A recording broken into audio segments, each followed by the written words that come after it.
welcome to the next episode of Fact or Fiction. My name is Maria Mejia, and over here is... David Pataki. So glad you could join us today. So, the topic for today, if you saw our post, was about portraying the value of your business to your clients. So, the question is it important for you to convey the value that your business has to your prospective clients? And you should. Yes, true. It's a fact. One of the main things that most people think about is that, I've got to be the cheapest. I'm always going to be competing on price. But the problem with competing on price is that that's the only differentiating factor when you talk about it. When you think about Coca-Cola, for example, it's more of a commodity product. But if you can buy a bottle of Coke at one store for $2 and then at a different store you can buy it for $1.75, chances are you're going to buy it at the other store at $1.75 because it's only price that they're comparing. So now that's where you bring in the value. And if you can bring in the value, then that will help stand you apart from your competition. But a lot of the times, if you can add enough value to your offering, whether it's a product where you bundle a few products together, whether it's a service where you've got added value to that service, you can typically charge more than what your competition is charging for roughly the same type of product or service. Yeah. Another good example of that is, clothing, apparel. You can buy, a sweater at Walmart for $5-10 even, or you can go to one of those big name brand stores and, buy one of those fancy sweaters for hundreds of dollars. It's that value, it's that name brand that you're paying for at those stores. Well, yeah, actually a perfect example of that would be Starbucks. Whether you like Starbucks or you hate Starbucks, it doesn't really matter. But you're going to go pay $4 for a cup of coffee, regular coffee at Starbucks, and you're going to pay $2 or less somewhere else at maybe your local Tim Hortons. But the difference is they've packed in value. You're able to go in there, you're able to use their Wi-Fi, they've got comfortable chairs, they've got the real espresso machine there. So they just created this environment that is the added value, and that's where they're able to come up with the $4. Maybe it's more than $4. I don't know. I just buy lattes there, and I know it's way over $5 for me to get a latte. But that's a perfect example. So, David, being the business coach in our business here, how is it that some businesses, portray that value? Because obviously, there's more than one way to have your clients understand the value that you're trying to give people. Well, good question. One of the best ways that you can do that is, I'm going to use the word innovate. Now, innovate doesn't necessarily mean it has to be technology. I like to look at innovating as a way to how you bundle a product or a service together to add more value to it. But it can't be just, if you're selling,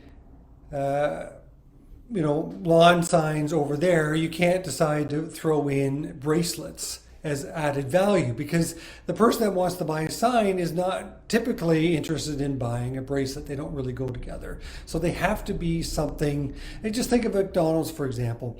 If you go buy a Big Mac meal there, then they're probably going to ask, do you want an apple pie with that? So that's something that they're throwing in there. But if you bundle it together, then instead of it being McDonald's, the price of McDonald's are way different than I remember. But the point is, you bundle it in there, and then you could offer more, or you can the price point of that bundle can be more than somewhere else. But one of the key things to remember, though, is you have to enter your clients or your prospects' mind. What is the problem that they want solved that you have the solution for? So that's primarily what most people do originally, is they look at one level of problems. So what I'm going to suggest that you do is look for, what other complementary products or solutions that you can bring to the table that those types of prospects are dealing with on a regular basis as well. Yeah, something that I've, come across. I'm a purchaser of different various and sundry things. Your clients and your potential clients are going to have only one problem in mind. They're like, okay, so I need my lawn done. I need, to get the grass cut. That's all I'm thinking of right now when I'm searching up, grass cutters in my area. But, once I have someone here, they're like, okay, you need your grass cut, but you also need, your hedges trimmed. You need to get the weeds cut out here and there, things like that. So other complementary services such as, weed cutting, hedge trimming. So think of other problems that your customers and clients might have besides the one that they're actually searching for on Google.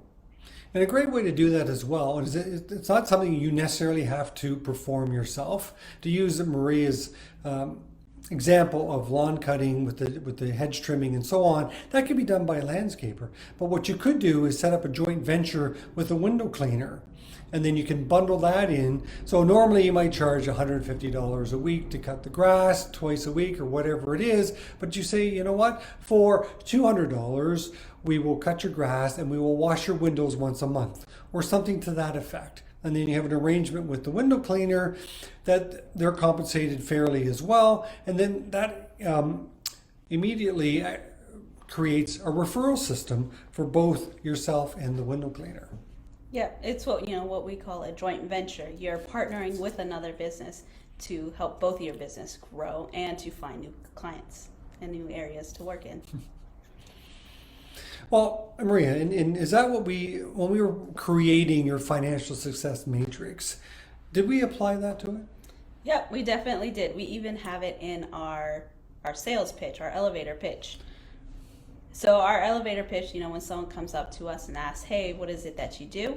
We say, well, we have identified the need for business owners to not only be CRA compliant, but also how to make a profitable and have a success plan for them. So we've created a solution that fills that gap between, the regular bookkeeping and the success planning. And we call that revolutionary collaborative bookkeeping. And then what is that bookkeeping? What is collaborative bookkeeping? Can you tell me about that? Yeah, so collaborative bookkeeping is more than just your normal data entry. We have different solutions that fit your comfort level of bookkeeping. Some people like to have, hands-on data entry. Some people like to just, give all the receipts to the bookkeeper at the end of the year. We can fit any types of those, but we also go beyond that. We look at the financial statements every single week, every single month, and say, hey, here may be some aspects of your business that you can be working on, or here's a red flag that might lead to something else in the future. Right. So what we decided to do was join forces. Maria is very strong on the bookkeeping side of things. I believe I'm pretty strong on the business coaching side of things. So we said, so how can we merge that together and have a service that helps not only be CRA compliant, which is what we do, or Maria does, day in and day out, make sure all the books are the way they're supposed to be, but then we're filling that gap to make sure that business is profitable. We sit down with each of the businesses, we find out where they are and where they want to go, and then we create a success plan. And then we meet monthly and make sure that business is on that success plan. And then we're able to create a success matrix that identifies certain areas in the business that we need to keep track of, or the business owner needs to keep track of, to know whether or not they're actually having a profitable month or not. And what's awesome about that is once you've identified those matrix, and by the way, it's not a cookie cutter scenario. It's not one matrix for every business. We need to sit down and find out what areas of the business will generate the revenue and what are the costs involved in all that. So there's a bit of upfront work to create this matrix. But once that matrix is created, during the month and even in the first week or two of each month, you'll be able to know whether or not you're on track for a good month or not. And if you're not, you're able to make some shifts because it's easy. The numbers are right there. It's not a complicated process. We make it very easy for you so you know what it is to be successful each and every month. Mm-hmm.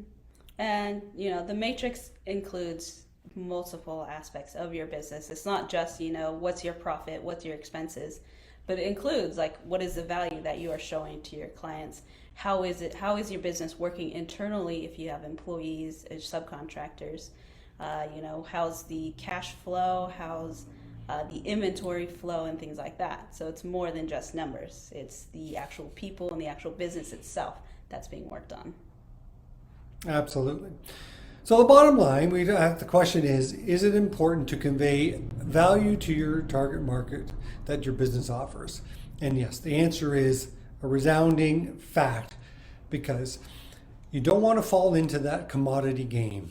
Again, if you got the Coke for $1.75 or the Coke for $2, you don't want to fall into that game. You want to add value to it. A neat little story you could use, or ironic analogy is, I could sell a Mars bar for $1,000. Maria sells it for $2.